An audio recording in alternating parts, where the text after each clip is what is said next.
we were having a national executive meeting, and I was complaining to our branches that the union wasn't being listened to by the Labor Party. And Don Farrell turned to me and said, well, we should get a position on the national executive of the Labor Party. And I remember saying to him, well, who's that going to be? He said, you.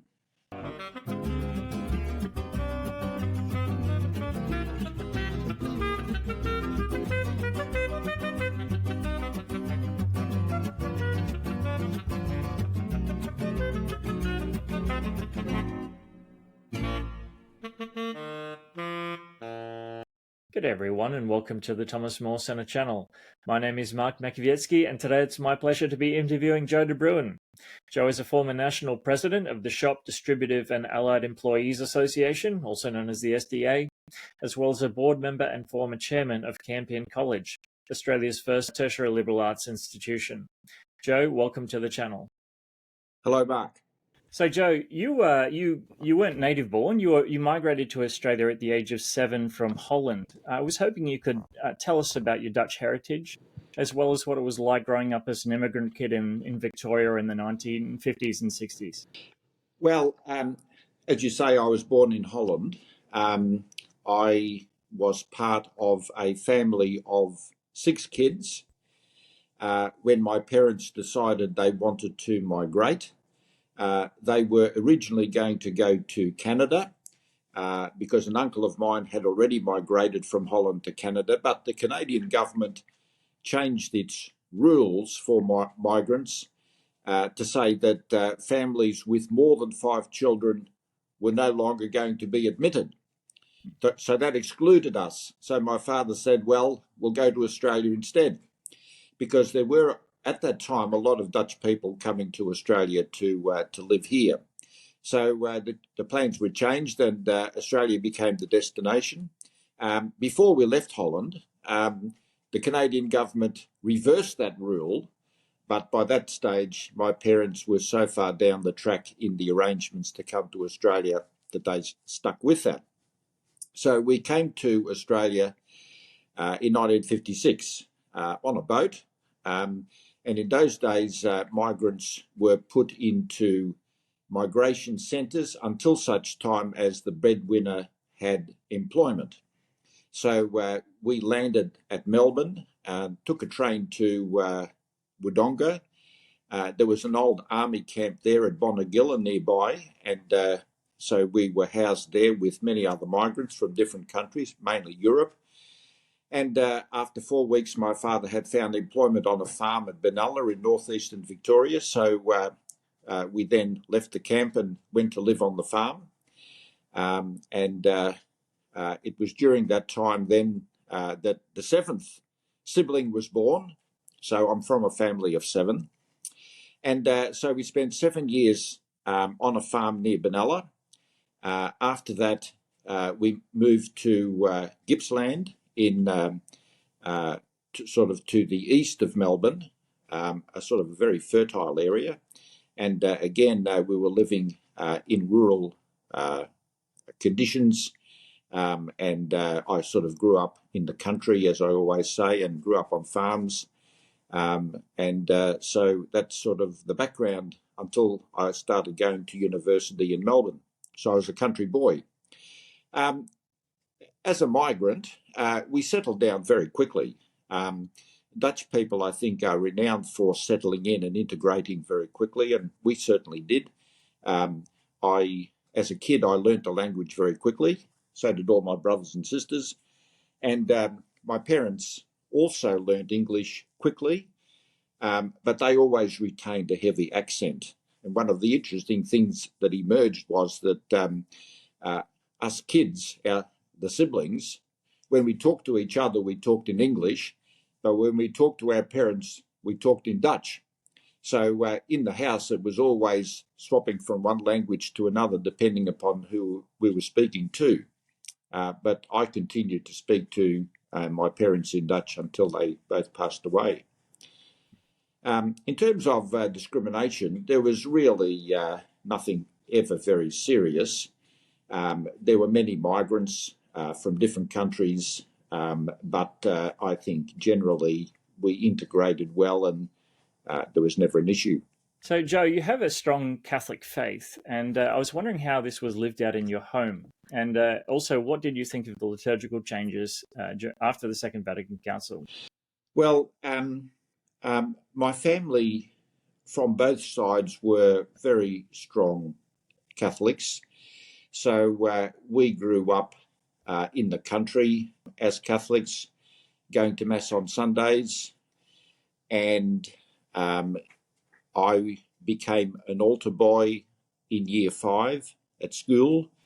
I remember the local priest coming to the classroom and talking to us about becoming altar boys, and so I volunteered, and so I was an altar boy for several years until we moved to Gippsland, and then it being a new parish, a school quite some distance from the parish itself, I sort of never resumed being an altar boy, but I think I would have liked to have continued that if possible. The family, my parents said the rosary at home, and as we got a little bit older, we sort of joined in. So the daily rosary was part of the family, grace before meals, the Angelus at lunchtime. So it was a very Catholic environment. And I was fortunate that I was educated in Catholic schools, mostly before the Second Vatican Council.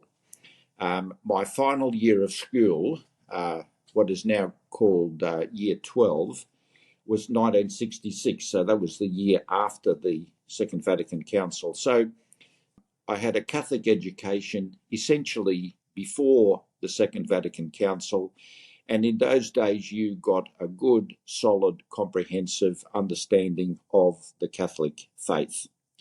I do remember that when the Second Vatican Council was on, we of course didn't know much about it, but I do remember there being a very widespread, strong expectation that, quote, things were going to change.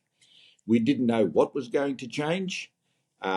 Everybody was anticipating change, but I do remember that in my final year of secondary school, which was at a boarding school in Sale in Gippsland, not far from Maffra, the principal was our religious education teacher, and the more senior students in the class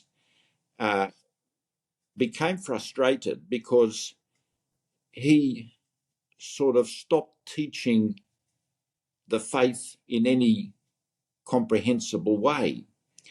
And I think it was because he was waiting to see what was going to change arising from the Second Vatican Council because of this great expectation of change. And I remember the guy who was effectively the class captain, who would have been a couple of years older than me, saying to him one day, "Why can't you teach us something solid?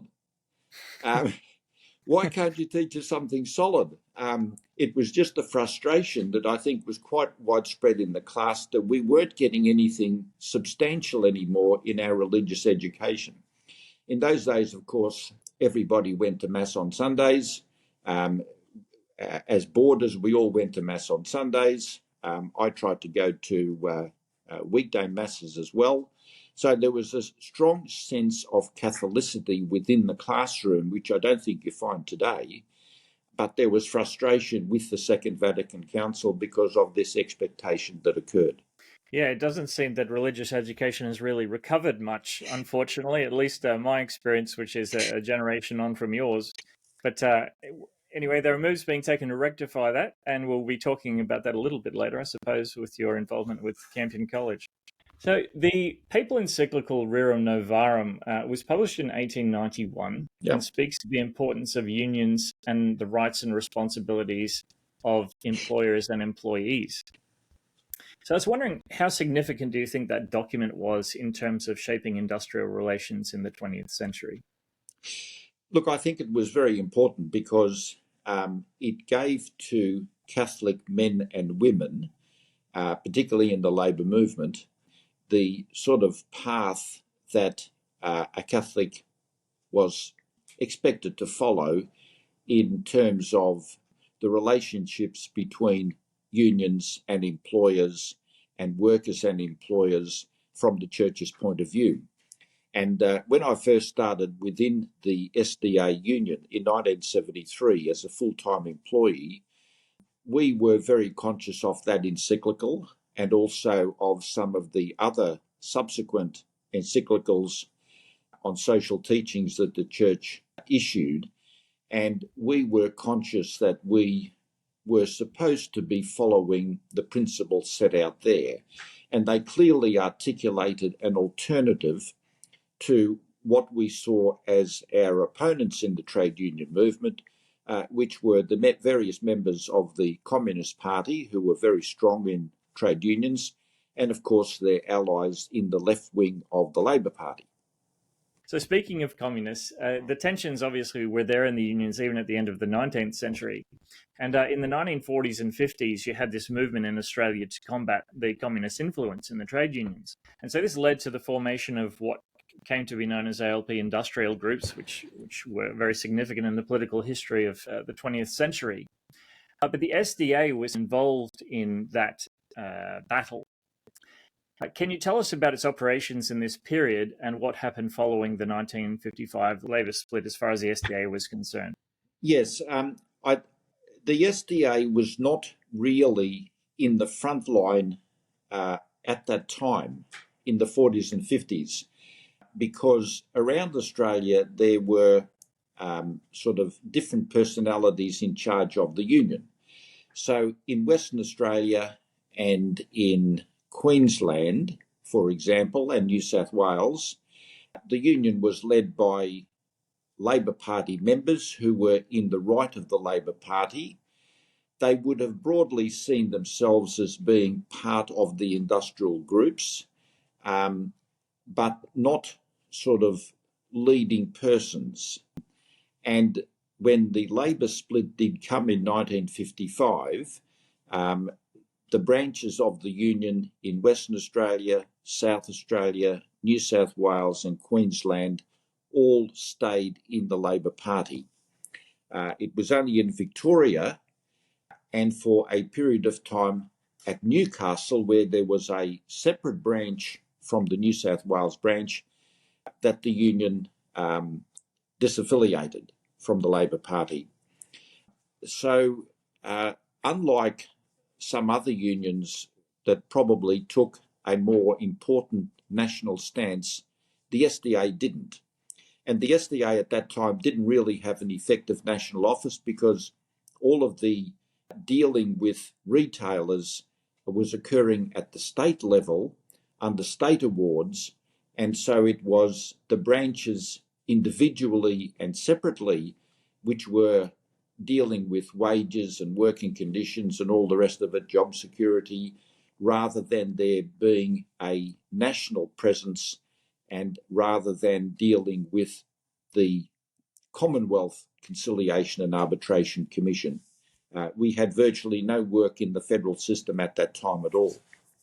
And so following the Labor split, what happened with the Victorian disaffiliated branch and the Newcastle branch? When did they kind of come back? The Newcastle branch gradually drifted back into the Labor Party. It was led by a very fine gentleman at the time, and he kept his branch out of the Labor Party for a long time, but eventually he drifted back in.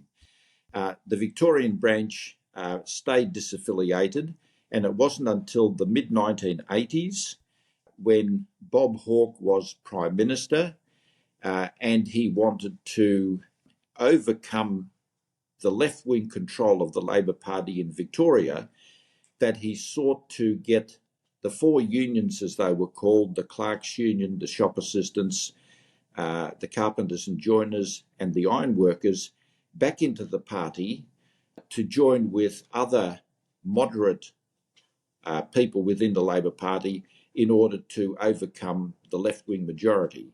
So that happened in about 1985, 1986. At that time, I had been for a number of years working in Sydney instead of Melbourne, so I was not part of that.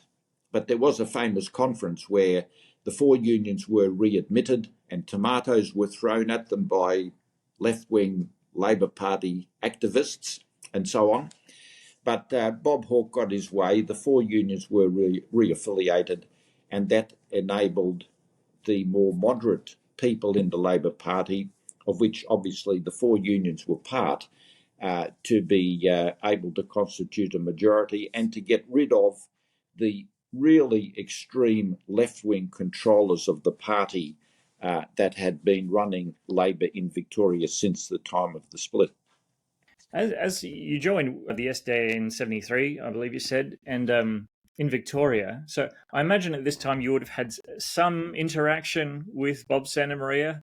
I was wondering whether, or to what extent this was true, and whether you have any interesting stories to tell about him. Well, I didn't have a great deal to do with him, but I can tell you one story. In 1967, I went to university. That was my first year at university, and about halfway during that year, I was at Melbourne University doing agricultural science. About halfway during that year, Bob Santamaria came and gave a talk to people in Gippsland where my parents lived. And my mother went along.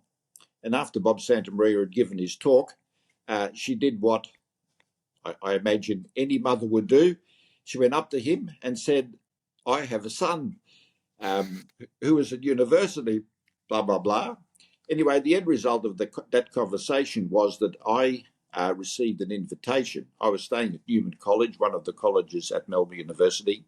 I received an invitation to go to the national office of the National Civic Council to meet with Mr. Santamaria. Now, being a country boy and very young and innocent and so on, I went along, not knowing what to expect. So he took me in and we talked for about 20 minutes, and he spent that time explaining what the NCC did and so on, a little bit of its background.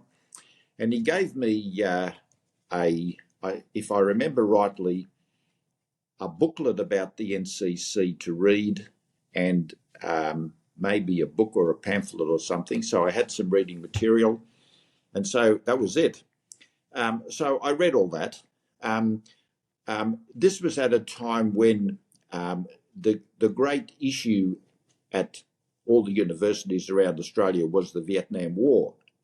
And I was interested in that subject. I read a lot about it. I came to the conclusion that it was very clear that the North Vietnamese communists were invading the South, and also Laos and Cambodia, adjoining countries, in order to take over, and that Australia's involvement in Vietnam was eminently justified.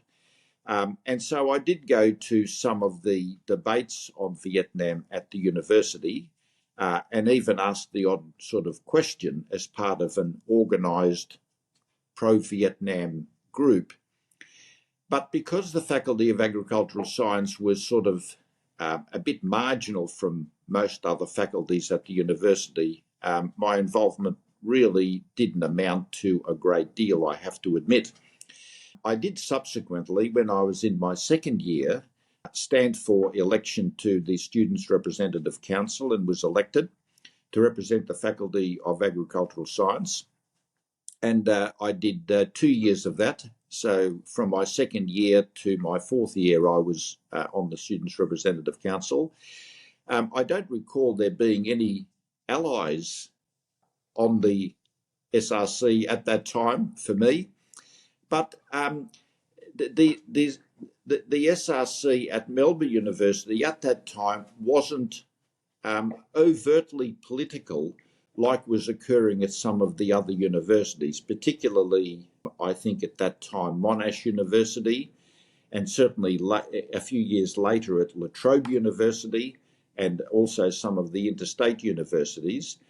The politics was mainly over the Vietnam War, and it was mainly fought outside the Students' Representative Council, at mass meetings of students and the involvement of academics and so on, and marches. But the SRC was sort of on the sidelines of all of that. So I wasn't particularly active in any of that in my undergraduate years. So, Joe, you said you were studying agricultural science. Yeah. And presumably you were interested in going into that field in the future before going into the SDA. Can you tell us a bit more about your initial aspirations? Well, I grew up in the country and I never had any real intent to go to university at all.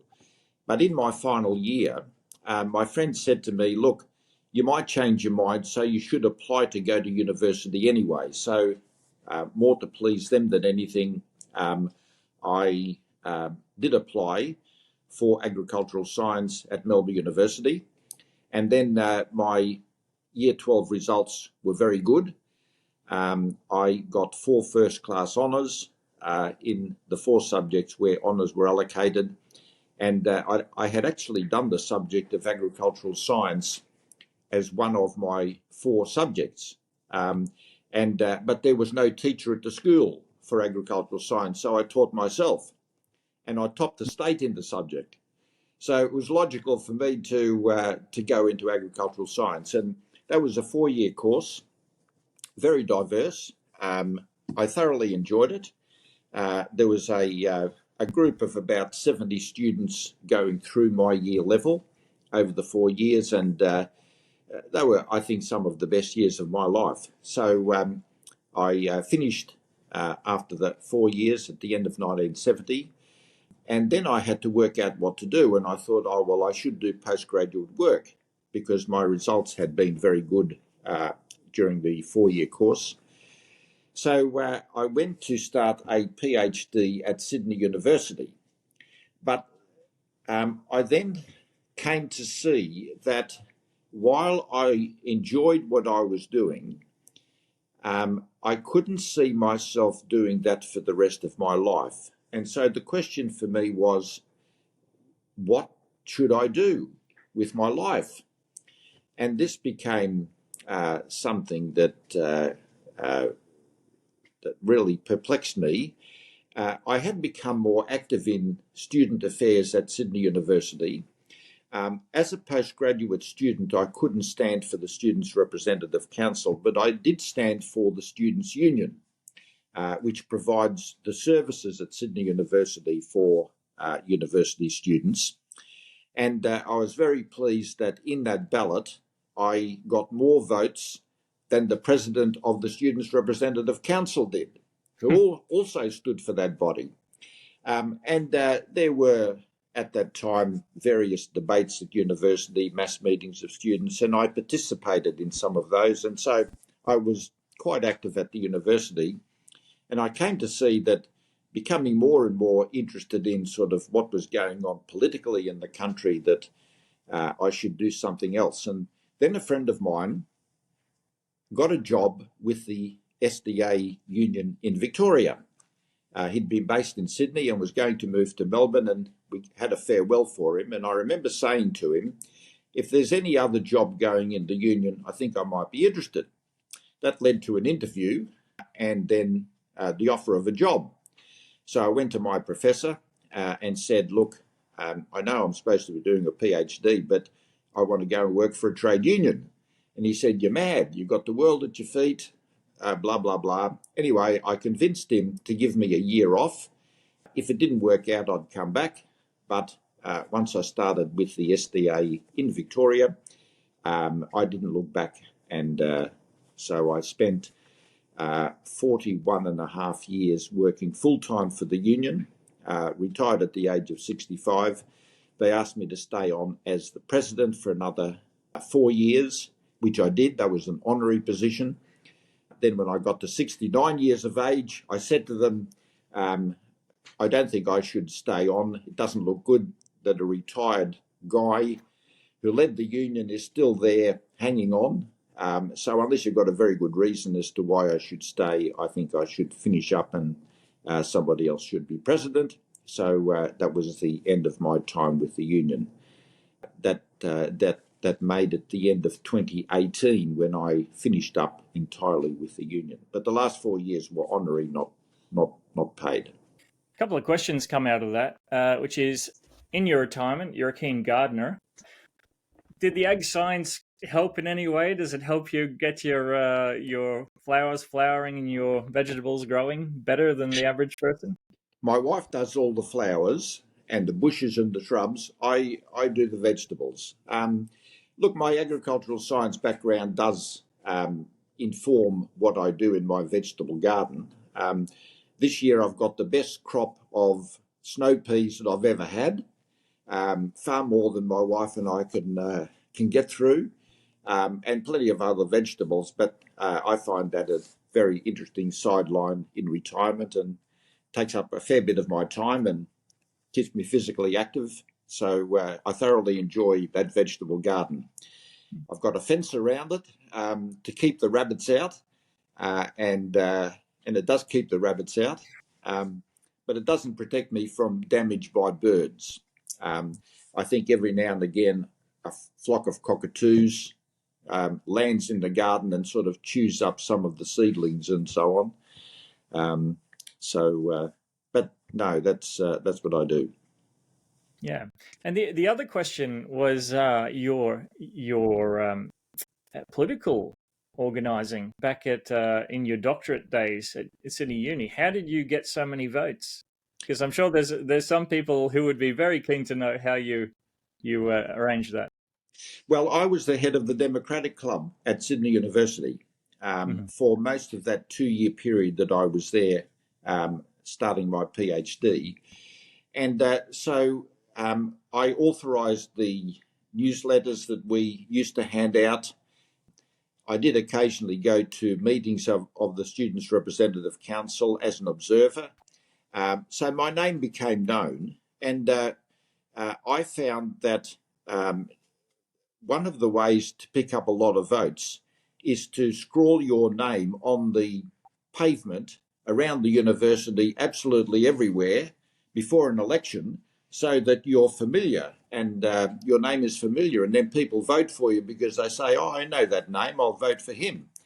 And also, of course, I went round the lectures, speaking to students and encouraging them to vote for me in the election. So there was a lot of campaigning involved, but I was pleased to see that if you get around and if your name gets around, people will vote for you, irrespective of what your views might be on sensitive political issues.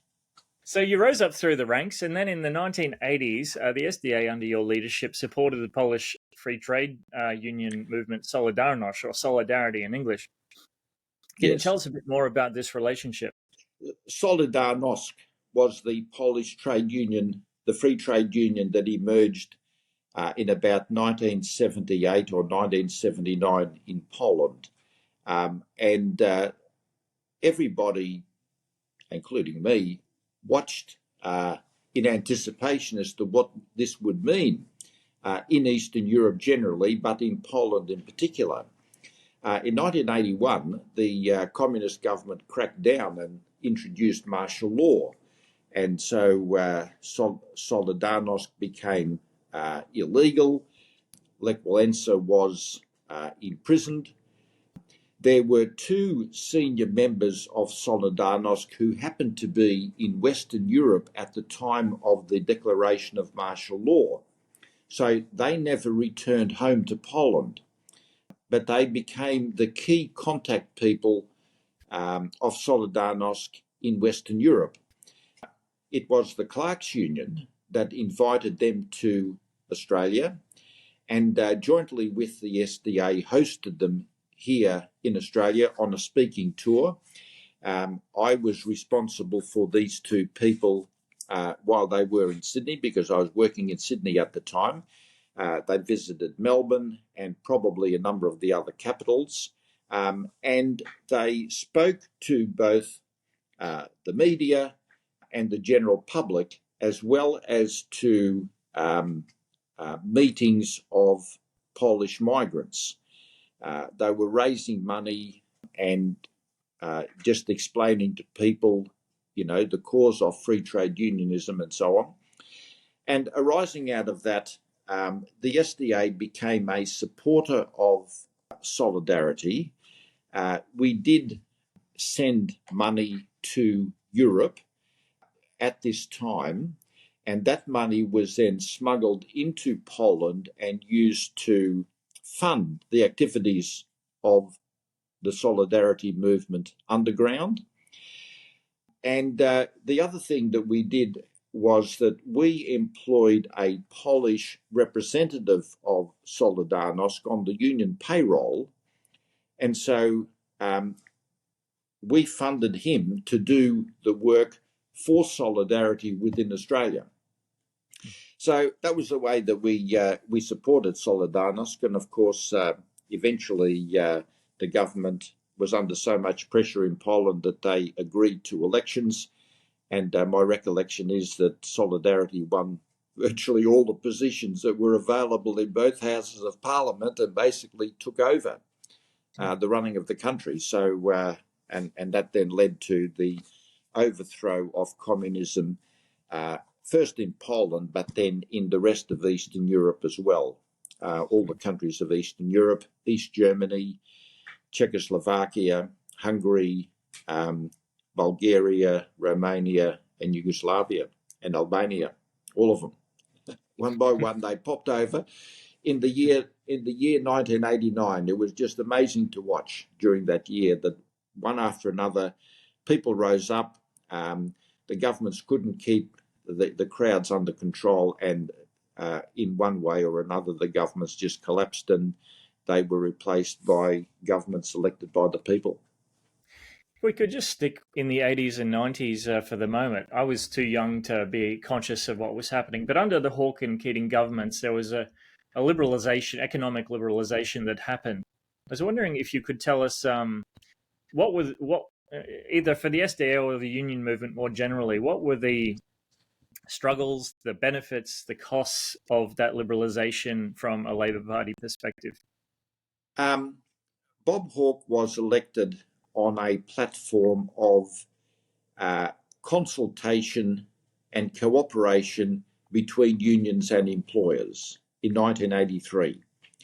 That was the big thing, and no sooner had the election taken place and Bob Hawke had won, that there was a summit in Canberra where the national employers were invited, the unions were invited, various other interest groups.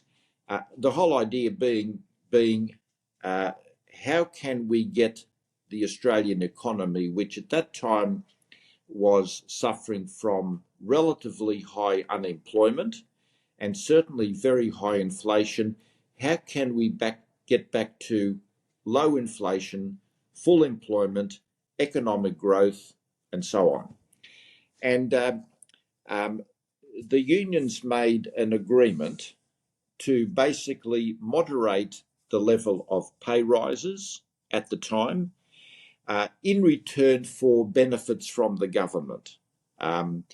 So there was a period of time starting in the early 1980s and going right through into the 1990s when wages were generally rising at a lower level than inflation, so that the real value of wages was actually in decline. In return for that, the unions gained certain benefits. One of them was tax cuts, so that even if the gross value of wages was not keeping up with inflation, then perhaps the after-tax income was keeping up because of the tax cuts. There were also improvements in family payments, so that families that had dependent children were getting increased payments from the government. There was the introduction of Medicare. It was the Whitlam government in the early 1970s that had originally set up Medibank. The Fraser government came along and largely dismantled it. So the Hawke government restored it under the name of Medicare, and that is now, I think, the universally accepted system of health support that we enjoy in this country. And then eventually in the late 1980s, the government, and particularly Paul Keating, working with the leadership of the ACTU, introduced the universal superannuation system. So that started with an original entitlement to people of superannuation set at 3% of your ordinary time earnings to be paid by the employer into a superannuation fund. That was important because most low-income workers at the time did not have superannuation. So when a worker got to retirement, they got the age pension, and that was basically it, unless they had managed to accumulate some savings. So for the first time, ordinary workers got access to superannuation paid by the employer.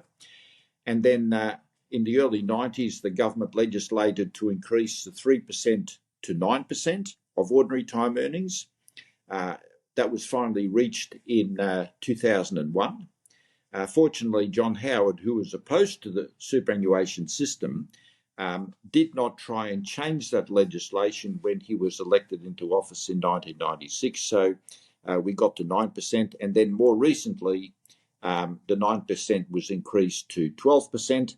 We're currently on 11.5% of ordinary time earnings being paid by the employer into superannuation, and for 1 July next year, it'll reach the 12%.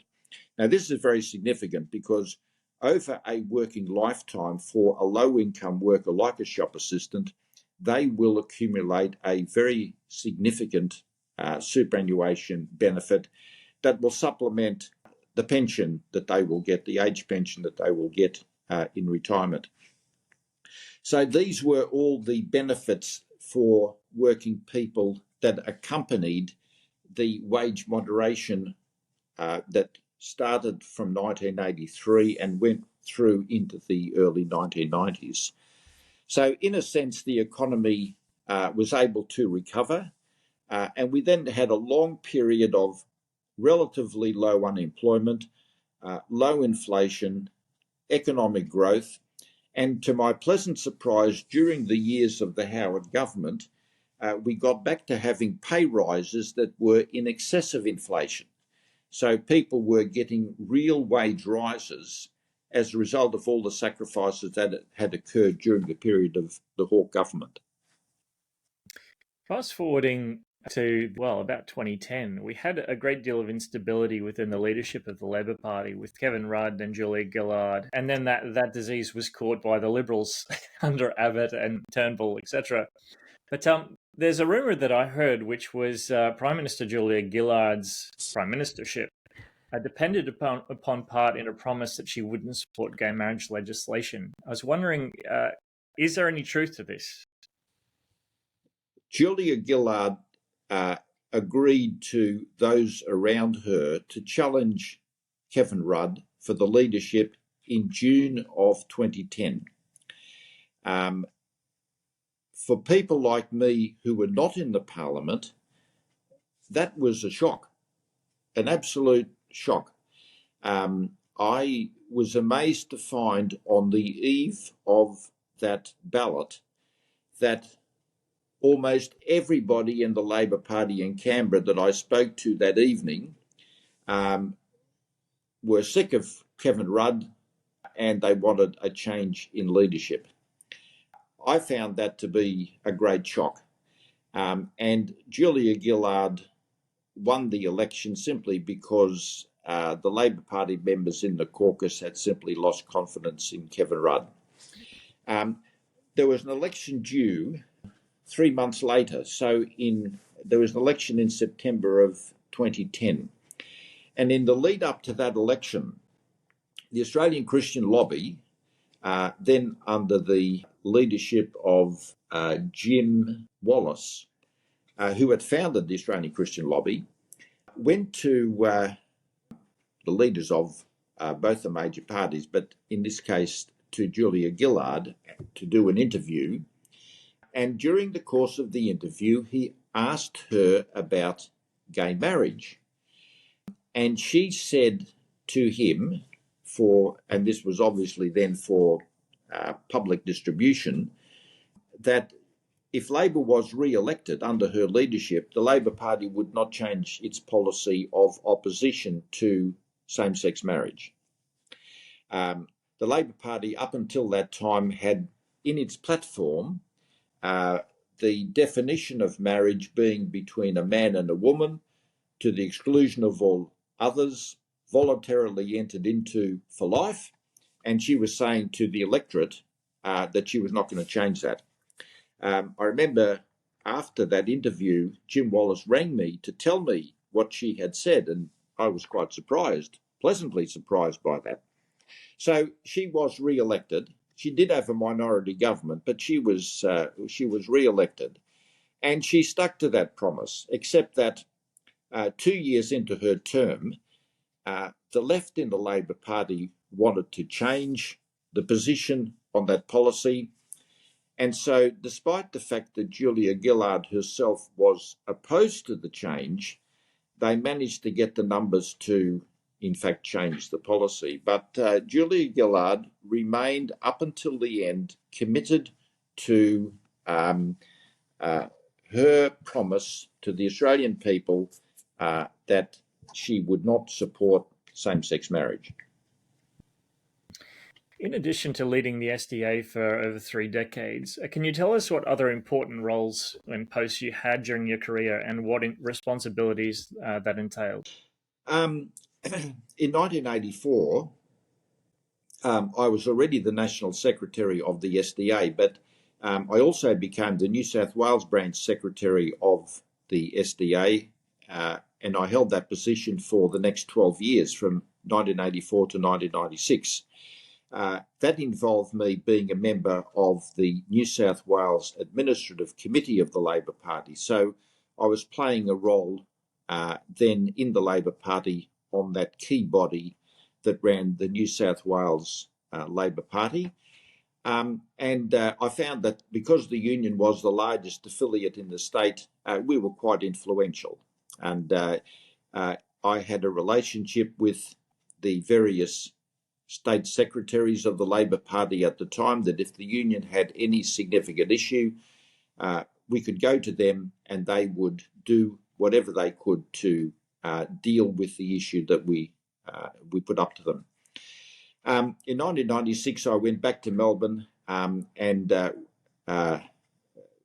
worked in the position of National Secretary full-time. And it was soon after that that we were having a national executive meeting, and I was complaining to our branches that the union wasn't being listened to by the Labor Party. And Don Farrell, who is now the Minister for Trade, but who was then the president of the union, turned to me and said, well, we should get a position on the national executive of the Labor Party. And I remember saying to him, well, who's that going to be? He said, you. So we went to the Labor Party and we said, look, we're not being listened to. We believe that as the largest union in the country, we should have by right a position on the national executive of the Labor Party. And that then became the practice that in the years following that, the union has always been represented on the national executive of the Labor Party by its national secretary through the normal election process, but we get accommodated because of the size of the union. So from about 1999 through to 2015, I was on the national executive of the Labor Party. And of course, that is involved with the running of the party in between the 3 yearly conferences. With the ACTU, I joined the executive of the ACTU sometime in the 1980s. I became a vice president sometime in the 1990s. I can't remember exactly when. And then in about 2004, roughly, I became the senior vice president. So that was the most senior position in the ACTU outside of the 2 full-time positions of president and secretary. And I was re-elected as senior vice president of the ACTU right through then to 2015, when I had retired and therefore stepped down from that position. So I was deeply involved in the affairs of the ACTU, and was fortunate to have worked with a lot of good people who helped to ensure that the moderate side of the union movement had proper representation at that level. The union was also affiliated internationally with unions covering similar industries. So I was on an executive of this body in the Asia Pacific region from the late 80s right through to about 2009 or so, and its president for much of that time. And then from 1996 onwards, I was on the World Executive, and in my last 4 years in the Union from 2010 to 2014 as a full-time official, I was the world president of this international trade union body. So this brought me into contact with not only unions in the retail industry worldwide, but also the leaders of unions generally in the white-collar private sector part of the workforce. So the body we were affiliated to was called Union Network International, and it represented about 20 million workers around the world. So I had quite a role in the Asia Pacific region where we contributed a lot of money to developing trade unions in countries like Malaysia, Indonesia, India, Nepal, Sri Lanka, Thailand, and so on. And also by virtue of being in touch with retail unions around the world, particularly the European ones and North America, you were dealing with retail unions that faced very similar issues to what we did in Australia. So the exchange of information I found very important. And I remember in about 2009, we had negotiated a national agreement with McDonald's for the first time ever. And I remember reporting on that at a world level meeting, and it turned out that we were about the only country in the world that had any sort of relationship with McDonald's at all. So I thought that was a major achievement. Indeed. So that actually feeds well into the next question, which is, what achievements are you the most proud of? So presumably that is one of them. Now, what are the others? I think that the SDA, it always had a good relationship with employers that we deal with. But I tried to develop that to the best level possible so that if there was a fundamental issue that we had with a retail company, I was able to get on the phone, talk to the managing director of that company, perhaps go and see him or her, and deal with the issue and get the issue resolved in the interests of the workers that I was representing. I felt that the relationships we had with employers were as good as they could be made to be. There were always going to be differences about whether a pay rise should be 3% or 5%, and other issues like that. There were always going to be issues of unfair dismissals in the workplace and so on and so on.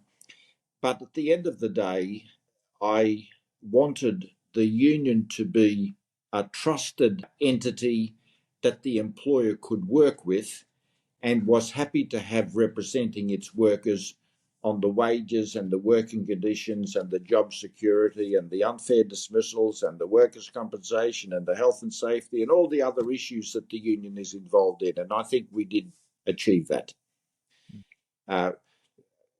We made agreements with companies that the union previously had never been able to approach in the past. And McDonald's was simply one example of that, but nowhere near the only one. It was a very prominent one because when we made that first agreement with McDonald's, it was the third largest employer of labour in the country of all the companies we dealt with, after only Coles and Woolworths. So it was a massive achievement to get that relationship. But we had equally good relations with other fast food companies like Pizza Hut and Kentucky Fried Chicken and Hungry Jack's and so on. So I think that relationship with the employers was, in my view, really the key achievement because it led to benefits for the members right across the board. It sounds like Rerum Novarum being lived out.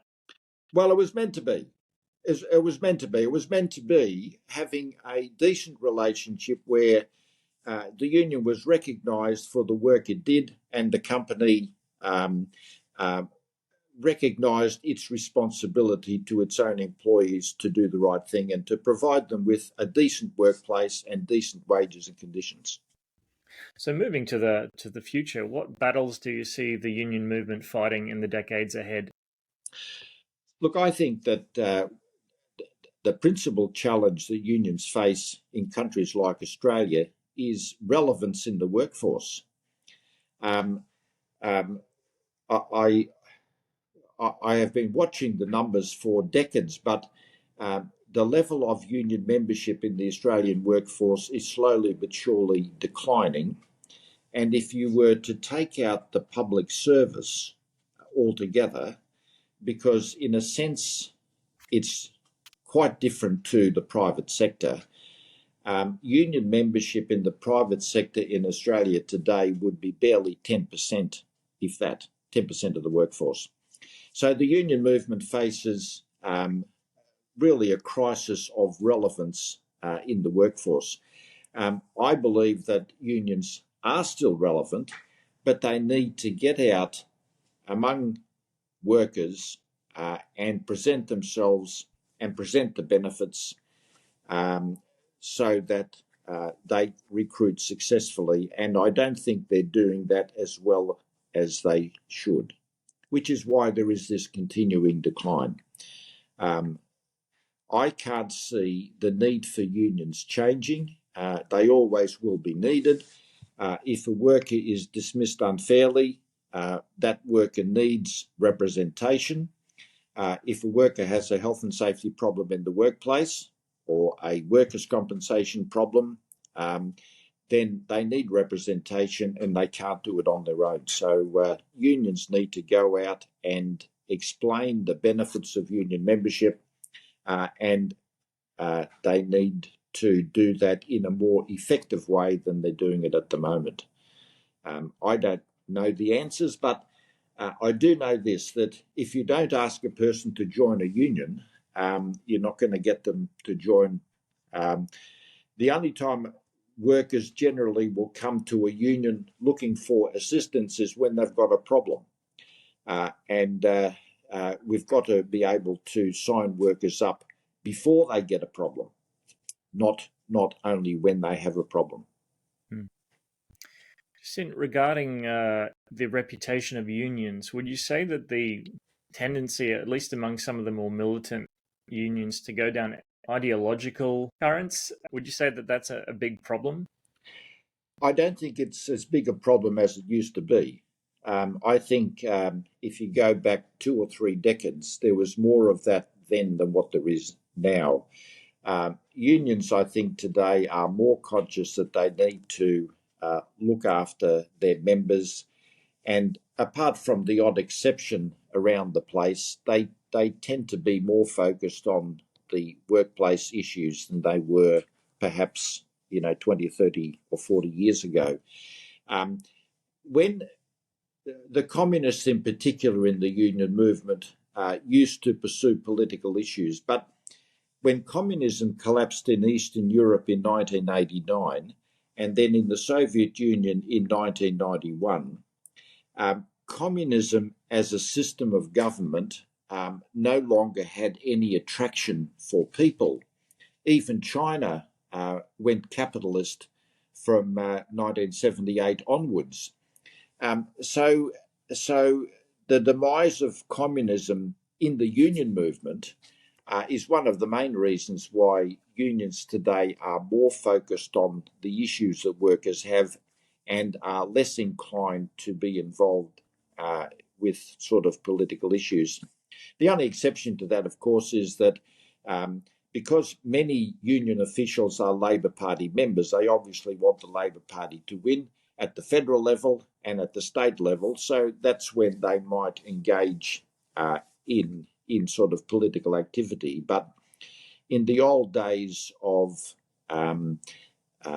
people pursuing political issues in order to, promote the cause of communism, which is what used to happen, that's all gone. That's disappeared. One last question on the union side of things is, do you have any ideas about how the government might better support single-income families?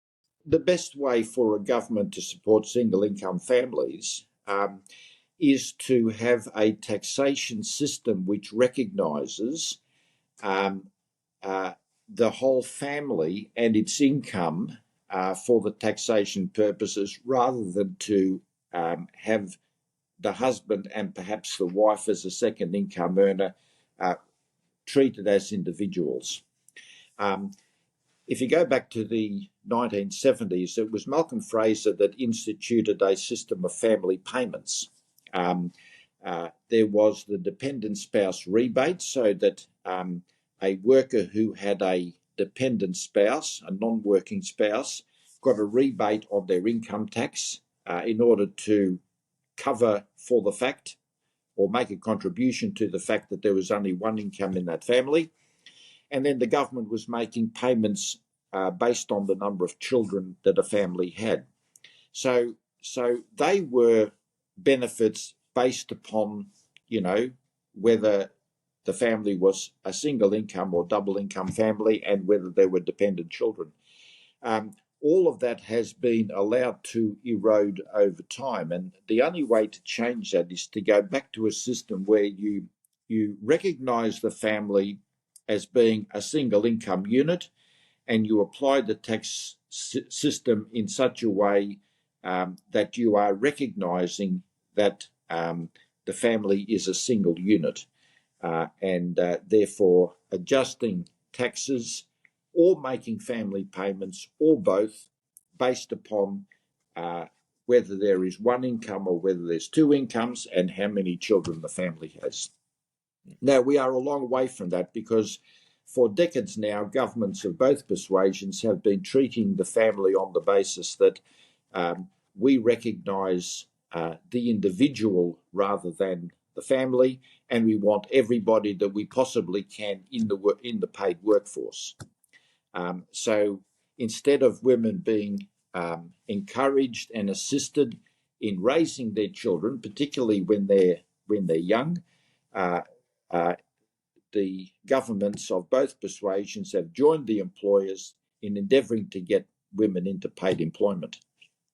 And so children in that environment, of course, go into childcare, and they are spending large parts of their time, even before they go to school, in the care of professional childcare workers rather than being raised by their natural parents. And I don't think that's a good thing. I agree with you. Finally, Cardinal George Pell was a big supporter of Campion College, which you were the chairman of for 17 years. Do you have any memories of him that stand out? Well, he was a very strong supporter of the college, and he did say on occasions that he would have preferred if the college had been set up within the Archdiocese of Sydney rather than in the Diocese of Parramatta.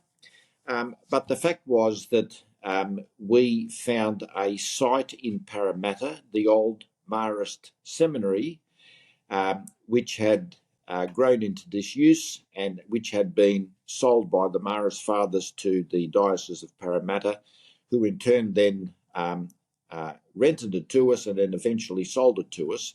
And that site, I think, has suited the college down to the ground. So there was never anything deliberate about not being in the Archdiocese of Sydney, and being located relatively remotely in the suburb of Toongabbie in suburbia probably was a big advantage for the college in its early years. But Cardinal Pell was a strong supporter of the college. He recognised the importance of a liberal arts education.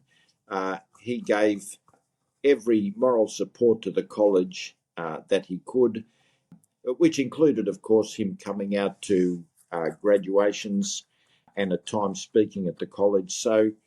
And the fact that he was the most prominent Australian churchman during his time and that he was patronising the college meant a lot for the college and its ultimate ability to succeed.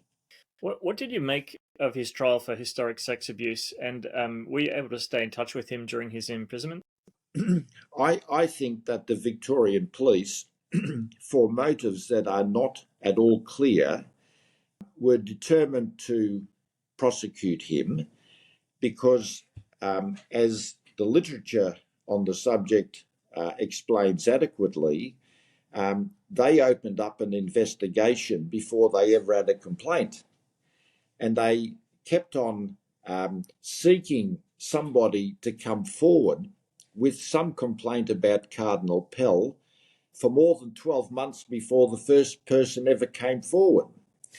So they must have had a motivation for wanting to take a case against him. The prosecution went ahead when, by any reasonable standards, it should have never proceeded at all. And then the Victorian legal system, unfortunately, convicted him in circumstances which were subsequently shown to have been such that he should have been acquitted immediately. So there is, I think, a problem in the Victorian police that has never been properly explained, that led them to try to prosecute the Cardinal when in fact he was an innocent man. And I think there is a problem in the Victorian legal system as well, in that he was convicted originally by a jury, and then that conviction was upheld by appeal to a full bench in Victoria, when in fact he was an innocent man. And even a first-year law student could have told those judges on the appeal bench that he was an innocent man and that the case against him had not been proven at all. In fact, all of the witnesses other than the complainant were in favour of the Cardinal. So it was no surprise that the High Court decided unanimously that he had been wrongly convicted, and so he ultimately sort of won his innocence. But I think there are big problems in Victoria, both in the police and also in the judicial system. I think in Victoria, the police force went into wrong territory from the day they started marching in the gay parades. That's not for the police to do. Police are there to keep law and order, not to participate in partisan political issues such as the gay rights movement, so-called, and other things like that.